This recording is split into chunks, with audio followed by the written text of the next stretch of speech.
चलें जी बच्चों, जनरल की सीरीज के अंदर हमारी जो नेक्स्ट वीडियो है that is going to be double entry system. अच्छा, डबल एंट्री सिस्टम को शुरू करने से पहले मैं उम्मीद करता हूं आपने 3 प्लेलिस्ट कंप्लीट कर दिए। नंबर 1 उसके अंदर होगा हेड्स ऑफ अकाउंटिंग, यानी कि एसेट, एक्सपेंस, रेवेन्यू, इक्विटी और लायबिलिटी को आइडेंटिफाई करने के लिए आपने उस प्लेलिस्ट को कवर करना बहुत जरूरी है। उसी के साथ आपने मेरी एक प्लेलिस्ट और देखनी है जो कि है अकाउंटिंग इक्वेशन, यानी कि assets will always be equals to equity plus liability, यानी कि बिजनेस की कीमत यानी कि उसके एसेट्स, उसके रिसोर्सेस हमेशा बराबर होंगे उस बिजनेस की लायबिलिटी और इक्विटी के। और आखिरी चीज सर, इससे पहले वाली वीडियो यानी कि ट्रांजैक्शन की, अगर आपने वो तीनों प्लेलिस्ट और वो ट्रांजैक्शन वाली वीडियो कवर कर ली है तो इस वीडियो को स्टार्ट करते हैं। अब डबल एंट्री सिस्टम है क्या सर? डबल एंट्री सिस्टम ये है कि किसी भी बिजनेस ट्रांजैक्शन के अंदर मिनिमम, मैं बोल रहा हूँ कम से कम 2 अकाउंटिंग हेड इफेक्ट होते हैं। एक का इंक्रीज होता है, दूसरे का डिक्रीज होता है, ठीक है। और ये इंक्रीज और डिक्रीज इस बात का सबूत है कि अकाउंटिंग इक्वेशन हमेशा बराबर होती है, यानी कि एसेट्स हमेशा बराबर होंगे लायबिलिटी और इक्विटी के। इसकी एग्जांपल आपको दिखाते हैं कुछ ट्रांजैक्शन की मदद से। ये एग्जांपल्स याद है आपको? अच्छा, अगर आप इसकी सबसे पहली ट्रांजैक्शन देखें, मिस्टर एहसन ने एक शॉप खरीदी है अपने बिजनेस के लिए, कितने रुपए की? 10 लाख रुपए की, और बदले में उन्होंने क्या दिया है? कैश। आपको इस ट्रांजैक्शन के अंदर कितने इंपैक्ट नजर आ रहे हैं? मिनिमम मैंने आपसे क्या कहा? 2। अब इस ट्रांजैक्शन को देखें तो यहाँ पे कितने अकाउंट हिट होते हुए नजर आ रहे हैं सर? वो है यहाँ पे 2। पहली चीज जो है यहाँ पे वो है कैश, यानी कि शॉप खरीदते वक्त एहसन ने जो ऑनर को या जिससे भी उसने शॉप खरीदी है उसको क्या दिया है? कैश। और बदले में एहसन ने अपने बिजनेस के लिए क्या चीज खरीदी है सर? शॉप। 2 चीज है, शॉप और कैश। और जैसा कि मैंने आपसे कहा, एक चीज का इंक्रीज, दूसरी चीज का डिक्रीज। कैश कम हुआ है क्योंकि पैसे नहीं है, और बिजनेस के पास क्या चीज आई है सर? बिजनेस के पास आई है एक शॉप, यानी कि शॉप होगी इंक्रीज। 2 इंपैक्ट हुए। इसी तरह जब आप नीचे वाली ट्रांजैक्शन देखें, he buys a counter table to display mobile accessories. Sir, अपने मोबाइल एसेसरीज को रखने के लिए, कस्टमर्स की आसानी के लिए उसने खरीदी है काउंटर टेबल। और क्या चीज देके खरीदी है सर? कैश। अगेन यहाँ पे 2 चीजें इफेक्ट हो रही, यानी कि 2 अकाउंटिंग हेड नजर आ रहे हैं। पहला है कैश जो कि कम हो रहा है, और दूसरी चीज है सर काउंटर टेबल। तीसरी ट्रांजैक्शन में क्या हुआ है सर? एयर कंडीशन खरीदा गया है शॉप के लिए, पैसे देके खरीदा है, 1 लाख रुपए कैश दिए हैं, और बदले में क्या चीज लाई गई है बिजनेस के अंदर सर? एसी। सीसीटीवी कैमरा खरीदा गया, सीसीटीवी कैमरा कितने का है बच्चों? 50,000 रुपए का। 2 चीजें नजर आ रही हैं, कैश और सीसीटीवी कैमरा। नीचे, he purchases a stock of mobile accessories for resale worth 5 lakh, यानी कि अपनी दुकान पे जिस चीज का बिजनेस किया जाता है मोबाइल एसेसरीज का, उसका स्टॉक खरीदा। कितने का? 5 लाख। पैसे नहीं दिए लेकिन उधार पे खरीदा है। अगेन सर, यहाँ पे 2 चीज, मोबाइल एसेसरीज एक, और दूसरी चीज है सर उधार। कैश होता तो मैं यहाँ पे कैश बोलता, लेकिन क्योंकि यहाँ पे उधार है तो मैं बोलूंगा अकाउंट पेएबल। ये हमने पढ़ा है हेड्स ऑफ अकाउंटिंग के। इसी तरह जो सबसे लास्ट ट्रांजैक्शन ये वाली, takes a loan of 3 lakh, इसमें भी 2 इंपैक्ट नजर आ रहे हैं। क्या? पहला तो कैश जो कि बैंक ने दिया है, और दूसरी चीज सर लोन, यानी कि आपने बैंक से लोन लिया है, और किस शक्ल में लिया है? पैसे की शक्ल में। पैसे आए हैं और लायबिलिटी आपके बिजनेस के अंदर आई है, यानी कि लोन पेएबल 3 लाख। हर ट्रांजैक्शन मिनिमम 2 अकाउंटिंग हेड जब हिट हो रहे होते हैं सर, उसको हम बोलते हैं डबल एंट्री सिस्टम। 2 से ज्यादा भी हो सकते हैं, उसको हम बोलते हैं कंपाउंड एंट्री। लेकिन in short 2 accounting head hit होने का मकसद है कि सर एक हिस्सा डेबिट होता है, दूसरा हिस्सा क्रेडिट। अब ये क्या चीज है सर? इसको भी हम आगे जाके डिस्कस करते हैं। इसी को मजीद थोड़ा सा क्लियरली आपको बताने के लिए मैंने यहाँ पे इन तमाम ट्रांजैक्शन का ब्रेकअप किया। आप वीडियो को पॉज करके इन तमाम चीजों को सुकून से देखिएगा, जहां पे आप देखें कि परचेज ऑफ शॉप में शॉप इंक्रीज हुई है, कैश डिक्रीज हुआ है। फर्नीचर फिक्सचर यानी कि वो जो काउंटर टेबल खरीदी थी सर, वो इंक्रीज हुई है और कैश डिक्रीज हुआ है। और अगर नीचे की 2 ट्रांजैक्शन देखो सर, अपनी शॉप के लिए स्टॉक खरीदा जो कि 5 लाख का था, स्टॉक इंक्रीज हुआ है, और अकाउंट पेबल यानी कि लायबिलिटी सर वो भी इंक्रीज हुई है, ठीक है। सर हर एंट्री का 2 इंपैक्ट होता हुआ आपको नजर आएगा, ये चीज ध्यान में रखिएगा। सिर्फ ये नहीं बोल सकते कि आपने शॉप खरीदी तो सर शॉप पैसे पे खरीदी है, उधार पे खरीदी है, इस चीज को तो एक्सप्लेन करें। अगर आपने ये बोला कि बिजनेस के बाद पैसा आ गया तो सर पैसा कैसे आया? आपने कोई सेल करी है, आपने कोई बिजनेस का पुराना आइटम, कोई पुरानी मशीन बेच के लेकर आए, क्या आपने लोन लिया है? आपने रीजन बता। डबल एंट्री सिस्टम का मकसद ही यही है कि चाहे वो उधार हो, चाहे वो कैश हो, चाहे वो बैंक के अंदर कोई ट्रांजेक्शन, सर कैश का इनफ्लो और आउटफ्लो, उसका रीजन भी डबल एंट्री सिस्टम हमें दिखाता है। ठीक है, तो डबल एंट्री सिस्टम का मकसद समझिएगा सर, हर ट्रांजैक्शन के अंदर मिनिमम कम से कम 2 अकाउंटिंग हेड इफेक्ट होंगे, इसको हम बोलते हैं double entry system. Sir double entry system के कुछ कैरेक्टरिस्टिक हैं, वो आपको पता होने चाहिए। सबसे पहला, every transaction affects at least 2 account, वो हमने देख लिया सर, हर ट्रांजैक्शन में कम से कम 2 अकाउंटिंग हेड्स हिट होते हैं। मिसाल के तौर पे यहाँ इसने क्या एग्जांपल यूज करी, purchase of equipment with cash. अब सर अगर आप इक्विपमेंट खरीदेंगे कैश में, तो कैश आप सप्लायर को देंगे, पैसा कम होगा और आपके पास क्या चीज आएगी, इक्विपमेंट। अब इसको रिकॉर्ड करते वक्त ना बच्चों, हमें rules of debit and credit apply. अब rules of debit and credit क्या है, मैं आपको जरा बता दूं। Sir rule of debit and credit ये आपको इतनी अच्छे से याद होने चाहिए और आपका इसका रट्टाफिकेशन कोई एंड लेवल का होना चाहिए। ठीक है, रूल बहुत सिंपल है, 2 से 3 दफा इसको रिकॉल करेंगे, आपको याद, शॉर्टकट भी देंगे आपको उसको याद करने के लिए।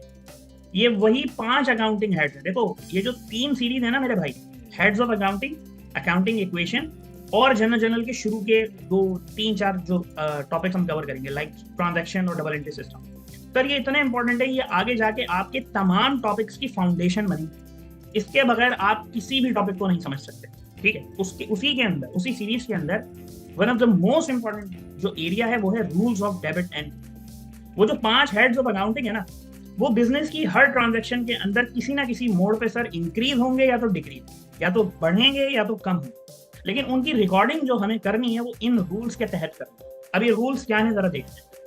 सर बिजनेस के जो एसेट्स हैं, यानी कि बिजनेस की जो रिसोर्सेज है, जो बिजनेस को पैसा कमा के देंगी या पैसा कमाने में मदद करेंगी, ये जब भी इंक्रीज होगी इसको हम करेंगे डेबिट, और ये जब भी डिक्रीज होंगी यानी कि कम होंगी इसको हम करेंगे क्रेडिट। इसी तरह जब भी बिजनेस के अखराजात यानी कि एक्सपेंसेस इंक्रीज होंगे इसको आप करेंगे डेबिट, और जब भी बिजनेस के एक्सपेंसेस को आप कम करेंगे तो सर इसको हम करेंगे क्रेडिट। रेवेन्यू यानी कि बिजनेस में कमाने के लिए जो आमदनी है, आपको पता है हम 2 तरीके से कमाते हैं बिजनेस के अंदर, या तो स्टॉक बेच के या तो सर्विस दे के। जब भी ये इंक्रीज होगी यानी कि जब भी आप सेल्स करेंगे तो आप इसको करेंगे क्रेडिट, और जब भी आपके बिजनेस की रेवेन्यू कम होगी आप इसको करेंगे डेबिट।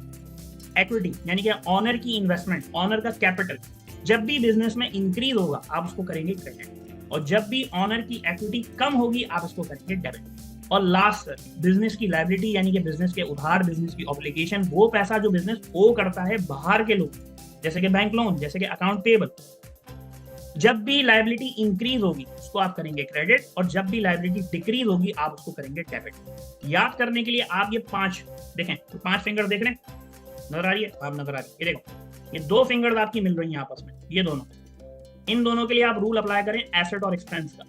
ये दोनों एसेट और एक्सपेंस, एसेट और एक्सपेंस, ये दोनों जब भी बढ़ेंगे आप इसको करेंगे डेबिट, और ये दोनों जब भी कम होंगे आप इसको करेंगे क्रेडिट। ये तीनों सर, इक्विटी, रेवेन्यू और लायबिलिटी, इन तीनों के लिए रूल सेम है। ये तीनों जब भी बढ़ेंगे आप इसको करेंगे क्रेडिट, और ये तीनों जब भी कम होंगे आप इसको करेंगे डेबिट। सर इस रूल का रट्टा ऐसा हो कि अगर आप सो रहे हो और आपको कोई सोते हुए पूछे कि भाई एसेट बढ़ता है तो क्या होता है, तो आप नींद में बोलेंगे डेबिट डेबिट डेबिट। इतना खतरनाक किस्म का रट्टा होना चाहिए। अब रूल तो सर रट्टा लगा लेंगे, लेकिन ये डेबिट, क्रेडिट, इंक्रीज, डिक्रीज का मकसद क्या है? एग्जाम्पल मैं तुम्हें दिखाता हूँ, जनरल का एक छोटा सा ट्रेलर देता हूँ। ये जो तुम देख रहे हो ना यहाँ पे, डेबिट और क्रेडिट, बेसिकली जब तुम ये रूल याद करते हो ना कि एक एसेट बढ़ता है तो मुझे उसको डेबिट करना है, या जब एक एसेट कम होता है मुझे उसको क्रेडिट करना है, बेसिकली आप ये कहते हो कि जब कोई एसेट इंक्रीज होता है, यानी कि कैश है ना, ये एक एसेट है, जब ऑनर बिजनेस के अंदर इन्वेस्टमेंट करता है, ये पहली ट्रांजैक्शन है 2024 का सवाल है। मिस्टर रहमत invested cash in the business.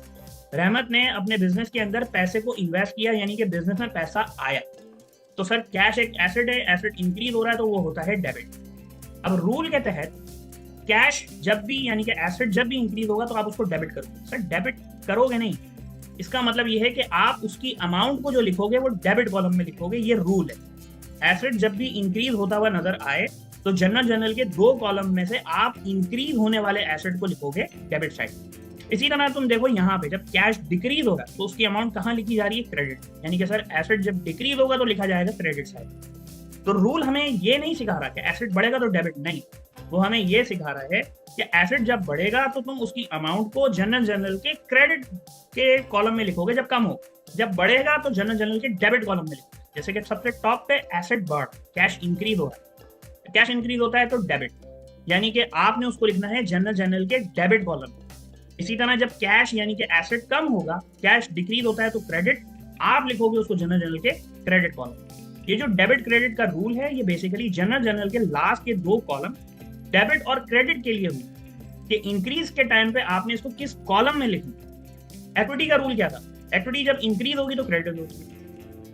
Honour इस सवाल में अपनी इन्वेस्टमेंट को बढ़ा रहा है, बिजनेस में इन्वेस्टमेंट लेकर आ रहा है, यानी कि ऑनर की इक्विटी बढ़ रही है। तो रूल क्या है, इक्विटी इंक्रीज होती है तो क्रेडिट। आप देखो मैंने कैपिटल को कहाँ लिखा, क्रेडिट कॉलम। ये रूल इस तरीके से अप्लाई होगा। जब आप 3-4 जनरल के सवाल करोगे ना तो आपको ये रूल याद हो। लेकिन रट्टाफिकेशन के लिए सर आपको ये टेबल का स्क्रीनशॉट लें, अपनी मोबाइल की पिक्चर में रखें, तो सर इसको बार बार रिकॉल आगे बढ़ते हैं।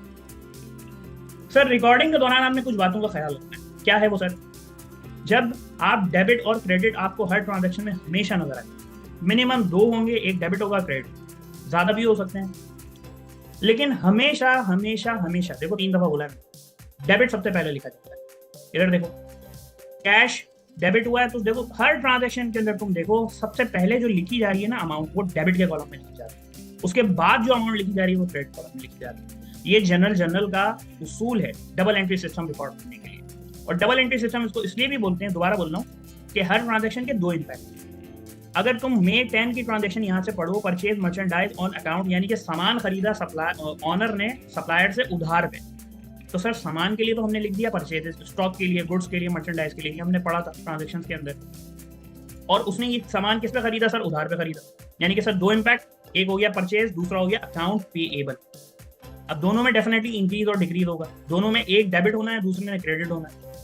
इन दोनों इम्पैक्ट को आपने लिखना है, एक अमाउंट को डेबिट कॉलम में, दूसरी अमाउंट को क्रेडिट कॉलम। और लिखते वक्त हमेशा आप डेबिट को पहले लिखेंगे। सर ये उसूल है, ये रूल है, ये आपने याद रखना है। आगे बढ़ो सर, ये डेबिट क्रेडिट करने से होता क्या सर, इसको करने से होता ये है कि आपकी एक तो रिकॉर्डिंग अच्छी होती है, आपकी एक्यूरेसी अच्छी होती है, आप किसी भी ट्रांजैक्शन को ट्रेस कर सकते हैं कि अगर बिजनेस में पैसा आया तो क्यों आया, सेल करने की वजह से, बिजनेस में पैसा गया तो क्यों गया, परचेज करने की वजह से, सर्वे एक्सपेंस की वजह से। आप इनको टाइमली देख सकते हैं, यानी कि हर ट्रांजैक्शन की आप डेट भी लिखते हैं कि पैसा गया है तो किस डेट को गया और कितने रुपए से गया। सर जनरल बहुत सारी चीजों के एरर और फ्रॉड को भी रिमूव करता है, जैसे कि क्योंकि सर हर ट्रांजैक्शन 2 दफा रिकॉर्ड होती है। अच्छा 2 दफा रिकॉर्ड होने का मकसद क्या है सर, 2 लाख यहाँ पे 2 दफा लिखा, तो ये रिकॉर्ड जो है ना ये 2 दफा हुआ। एक दफा 2 लाख रिकॉर्ड हुआ है कैश की वजह से, यानी कि बिजनेस में पैसा आया। अगर मैं सिर्फ ये बात बोल के खामोश हो जाऊं तो आपको पता कैसे चलेगा ये पैसा कैसा है। नीचे जब ये दोबारा आया 2 लाख रुपए से, तो इससे मुझे ये पता चला कि सर ये पैसा तो आया बिजनेस में 2 लाख का, लेकिन ये आया इसलिए क्योंकि ऑनर ने करी है इन्वेस्टमेंट 2 लाख। इसका मतलब आप इस अमाउंट को 2 दफा लिखें। सर पूरी जनरल के अंदर ट्रांजैक्शन और डबल एंट्री का उसूल ही यही है कि assets is equals to equity और लायबिलिटी। सर पूरी अकाउंटिंग चलती ही अकाउंटिंग इक्वेशन पर है, और अकाउंटिंग इक्वेशन हमें इस चीज की मदद करती है कि ईयर एंड पे या मंथ एंड पे कंपनी ने जितनी भी ट्रांजैक्शन करी, इससे हमें एंड में प्रॉफिट हो रहा है या लॉस हो रहा है, कंपनी की फाइनेंशियल हेल्थ क्या है, यानी कि कंपनी के पास रिसोर्सेज कितने हैं, कंपनी की लायबिलिटीज कितनी है, ऑनर की इन्वेस्टमेंट कितनी है। ये तमाम चीजें हमें बताने में मदद कौन करता है सर, जनरल, क्योंकि ये तमाम चीजें इन दी एंड जाके किससे लिंक, कंपनी के फाइनेंशियल स्टेट, जो कि सर कंपनी का एक अहम टॉपिक है, जो कि हम पढ़ेंगे बिल्कुल लास्ट में। अब सर डबल एंट्री सिस्टम के कुछ बेनिफिट्स हैं। सर सबसे पहला मैथमेटिकल एक्यूरेसी, यानी कि सर नंबर्स के तौर पे आपके पास एक्यूरेट इन्फॉर्मेशन होती है। सर हर इन्फॉर्मेशन कंप्लीट होगी, complete in terms of word. भाई किसी भी ट्रांजैक्शन को कंप्लीट बोलने के लिए आपको उसके अंदर 3-4 चीजें नोट होनी चाहिए। सबसे पहली चीज सर वो ट्रांजैक्शन किस डेट को परफॉर्म हो रही है, यानी कि डेट वो ट्रांजैक्शन की, ट्रांजैक्शन क्यों परफॉर्म हो रही है, यानी कि अगर कैश गया तो क्यों गया, कैश आया तो क्यों आया। मैथमेटिकल एक्यूरेसी है उसके अंदर, ठीक है। उसके अंदर इवेंट डिफाइन है, पैसा गया और क्यों गया, पैसा आया तो क्यों आया। फिर सर देखो जब पूरी कंपनी जब भी पूरी अपना बिजनेस परफॉर्म करती है तो ईयर एंड पे एक होता है ऑडिट, ठीक है। अच्छा ऑडिट एक बहुत आगे की चीज है, कभी डिस्कस करेंगे इसमें डिटेल में। ऑडिट बेसिकली ये है कि जब आप कंपनी जब कभी भी अपने गवर्नमेंट को टैक्स वगैरह पे करती है ना, तो देखो सर हर बंदा अपना एक्चुअल टैक्स कभी नहीं बताता, और जितना ज्यादा टैक्स बताओगे सर उतना टैक्स पे करना पड़ेगा। कंपनी की कोशिश होती है कम से कम टैक्स दूं, और गवर्नमेंट की कोशिश ये होती है ज्यादा से ज्यादा टैक्स दूं। अब ना तो कंपनी की बात को अहमियत दी जाती है, ना गवर्नमेंट की बात को अहमियत दी जाती है। बीच में एक आता है तीसरा बंदा, उसको हम बोलते हैं ऑडिटर। और ऑडिटर जो बोलता है सर वो पत्थर की लकीर। और ऑडिटर जो होता है ना सर, पाकिस्तान में जो ऑडिटर मौजूद है वो दो ही तरह के लोग हैं सर। एक होता है चार्टर्ड अकाउंटेंट और एक होता है कॉस्ट एंड मैनेजमेंट। यहाँ पे टॉपिक से हट के एक बात बोल रहा हूँ सर, मैं जो हूँ वो कॉस्ट एंड मैनेजमेंट अकाउंटेंट, ठीक है। तो इन टर्म्स ऑफ मुझे थोड़ा बहुत ऑडिट की नो हाउ है, बेफिक्र रहना है सर। इस तीसरे बंदे की ओपिनियन बहुत मैटर करती है। ये थर्ड पार्टी होता है, ना तो ये कंपनी के फेवर से होता है ना तो ये गवर्नमेंट के फेवर से होता है। ये बिल्कुल न्यूट्रल होकर डिसीजन करता है। अब इस बंदे को जब बिजनेस की इन्फॉर्मेशन चाहिए तो ये बिजनेस की इन्फॉर्मेशन कहाँ से लेगा सर? जनरल से लेगा। क्योंकि बिजनेस की इन्फॉर्मेशन का मकसद क्या है सर? बिजनेस का पैसा आया है तो क्यों आया, गया तो क्यों गया, कंपनी के पास कितने एसेट्स हैं, कंपनी के पास कितने उधार हैं। अब ये तमाम इन्फॉर्मेशन मुझे कौन दे रहा है मेरे भाई? तमाम इन्फॉर्मेशन मुझे दे रहा है जनरल। तो मुझे जब ये इन्फॉर्मेशन, जब मैं ऑडिट करने जाऊंगा, ये इन्फॉर्मेशन कौन देगा? जनरल। और डबल एंट्री सिस्टम अगर आप सही से फॉलो करें तो मुझे हर इन्फॉर्मेशन है, यानी कि वो ट्रांजैक्शन कब हुई है, कितने की हुई है, क्यों हुई है और किस मकसद से हुई है, ये तमाम इन्फॉर्मेशन हमें कौन देता है सर? जनरल। और सर लास्ट एरिया जिस पे ये डबल एंट्री सिस्टम खत्म होता है कि सर डबल एंट्री सिस्टम एक ग्लोबल एक्सेप्टेड प्रिंसिपल। ऐसा नहीं है कि आप ये सिर्फ पाकिस्तान में सीख रहे हैं सर, ये यूके, यूएस, इंडिया, पाकिस्तान, दुनिया के हर कंट्री में फॉलो होता है, ठीक है। तो डबल एंट्री सिस्टम फॉलो करते वक्त आप इस चीज को ध्यान से निकाल दें कि सर क्या ये सिर्फ हमें ही फॉलो करना है? नहीं सर, ये सबने फॉलो करना है। एक रूल है जो कि बना दिया गया है अकाउंटिंग अथॉरिटी की तरफ से।